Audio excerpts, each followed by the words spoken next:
okay, guys. So I got back into my Netflix account and I seen that Simone Biles has a new documentary out. It's called Simone Biles Rising. And when I watched the trailer, I was like, because originally I was gonna watch, not I wasn't gonna watch it. I was like, oh, it's another documentary. But I saw the trailer and I was like, oh yes, this looks amazing. Like I know I'm finna connect.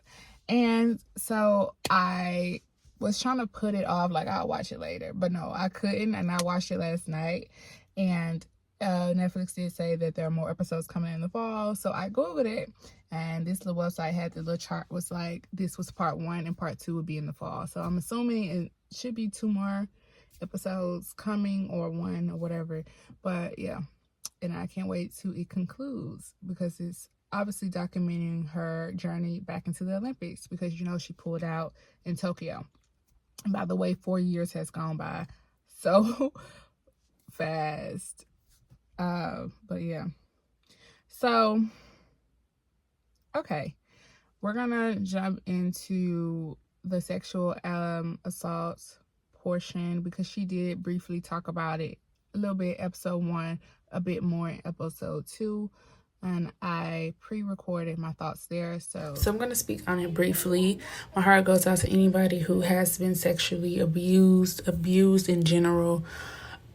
Nobody should ever be abused or misused and manipulated, especially sexually, and especially children.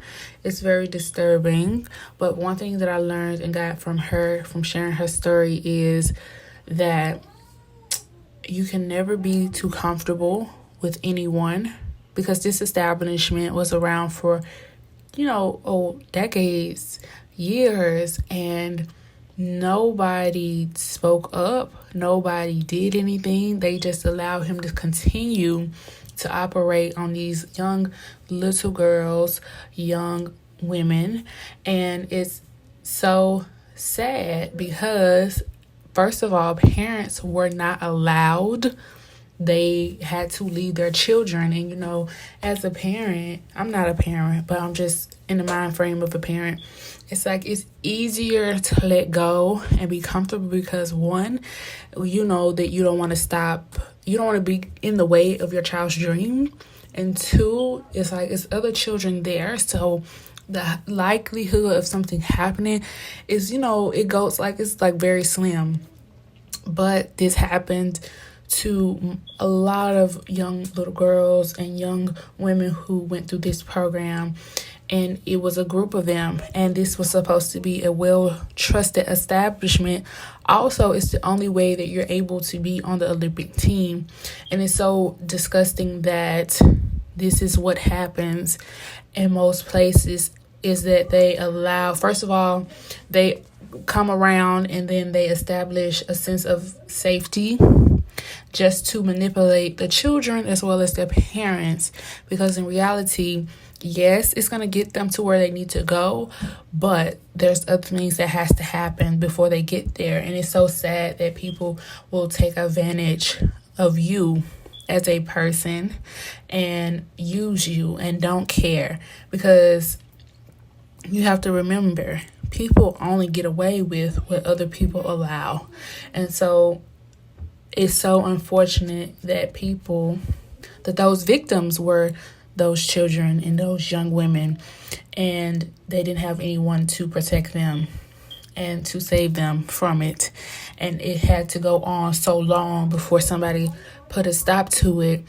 And so it's things like this that happens every day somewhere in this world. So it's very important to listen to your children, to educate them on what's right and wrong, to have healthy dialogue with them so they can feel comfortable if ever they feel uncomfortable, or if they ever experience anything slightly or close or exactly to what Simone and some of these other young women and young girls have experienced, and take them seriously. And, remind them that, yes, you have a goal, but always remember that you are more important and that there has to be other avenues, or sometimes it's not worth that. It's not worth compromising yourself for a goal if there is no way around it. And again, my condolences to anyone who has been used and abused and manipulated, because that is absolutely horrific, and my heart goes out. And that's all that I have to say on that matter. All right, now that we're back, this documentary was just truly amazing, and I really love that Simone had so much courage and strength to realize, like, my mind and my body are not connecting, and I cannot do this. I cannot do this. I cannot do this. And I'm not going to push forward to hurt myself and possibly kill myself doing this. So she pulled out of the 2020 Tokyo Olympics. And she got receipt. And I remember when this was going on, and I just seen so many positive things. Like, she became the face of mental health, and, just like the blueprint to standing up for yourself and being mentally aware. But in this documentary, I didn't realize how much backlash she got, and people were calling her a quitter and a loser. And she was like, all these people typing this from the comfort of their couches. Yeah, like, I'm the one out here actually living this. And I just really commend her on being like, no, my life is more important. And because I watched this series called Royal Pain. I watched a series on Netflix. I don't know if it's still on there, but it's called Royal Pains.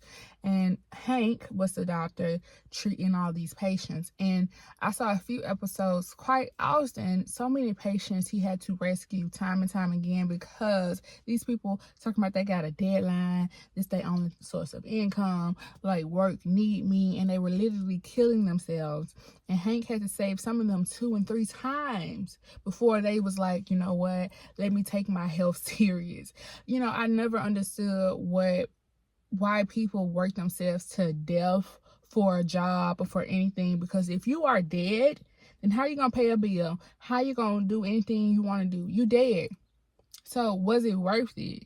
And like, to me, it's crazy. Like, people who will really run themselves into the ground trying to please everybody else, trying to work a job, trying to do this and trying to do that. And at the end of the day, you don't realize, if you're not alive and well and breathing, then how can you fulfill or accomplish or finish any other goals that you have set?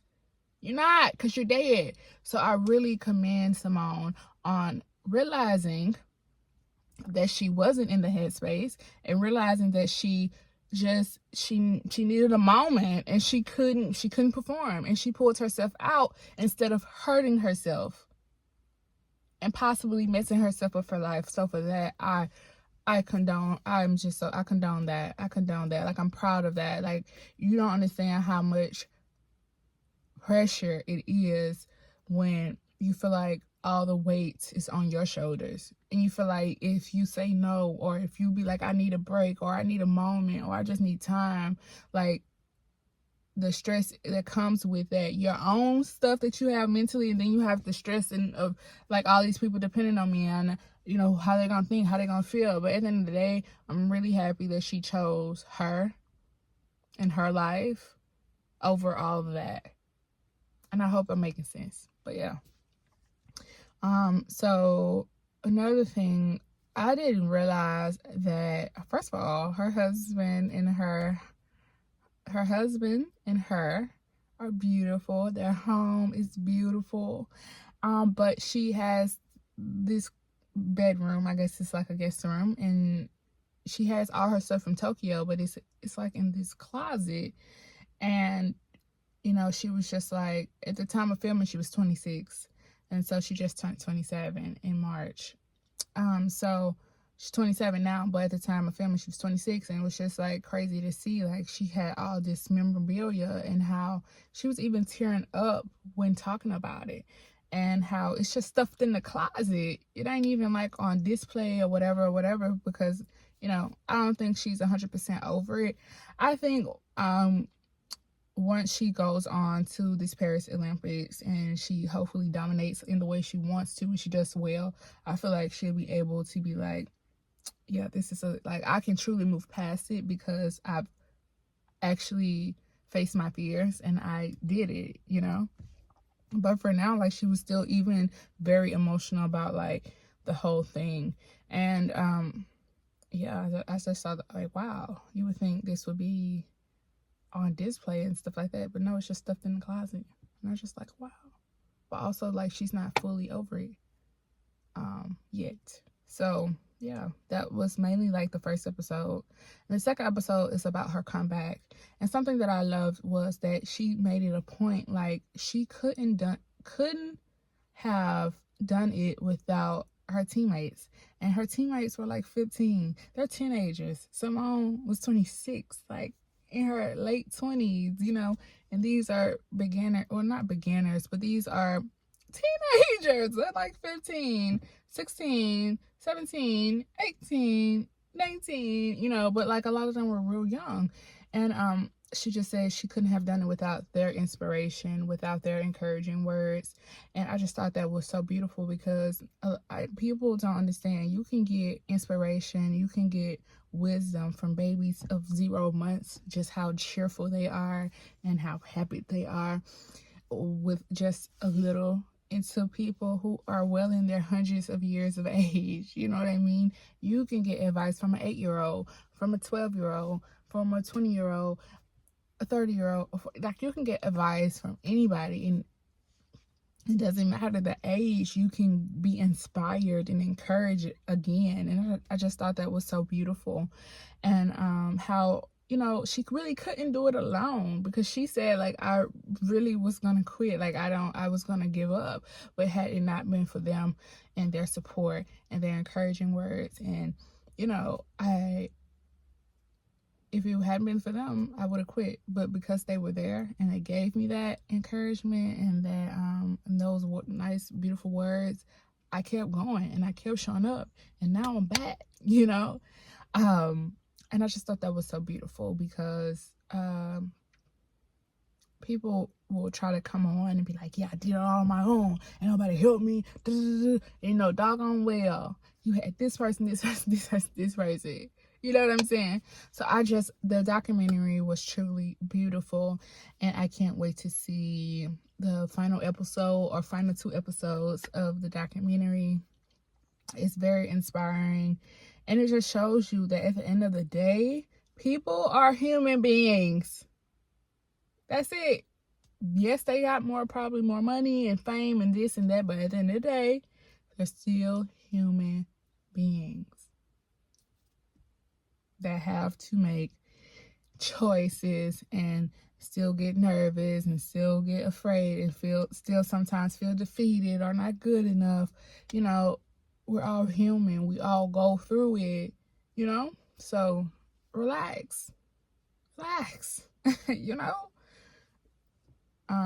Stop treating people or famous people like gods. They're not, and they will not ever be. They're human beings, and they want to be treated like human beings. And so overall, like I said, this documentary was truly amazing, and I cannot wait to see the ending or the completed series. And you know, it takes a lot to be open and to be vulnerable, even just a little bit. And so this documentary, I hope, really inspires everyone to not be so hard on themselves, to work hard, but not to be so hard to the point where you're killing yourself. And to also know when to take a moment and then come back, and to not live in your fears, and to overcome your fears, and to make what you want happen.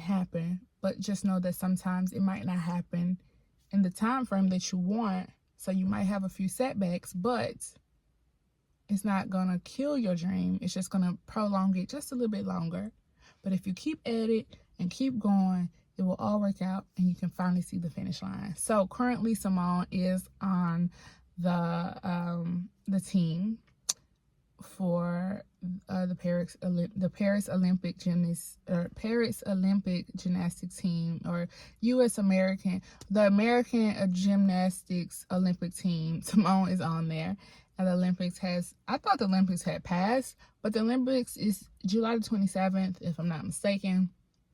And so we shall see what happens. But yeah, so it's very great. If you have Netflix, I highly recommend checking it out. I hope you guys have enjoyed this episode of Tea Time with your host, Montidra.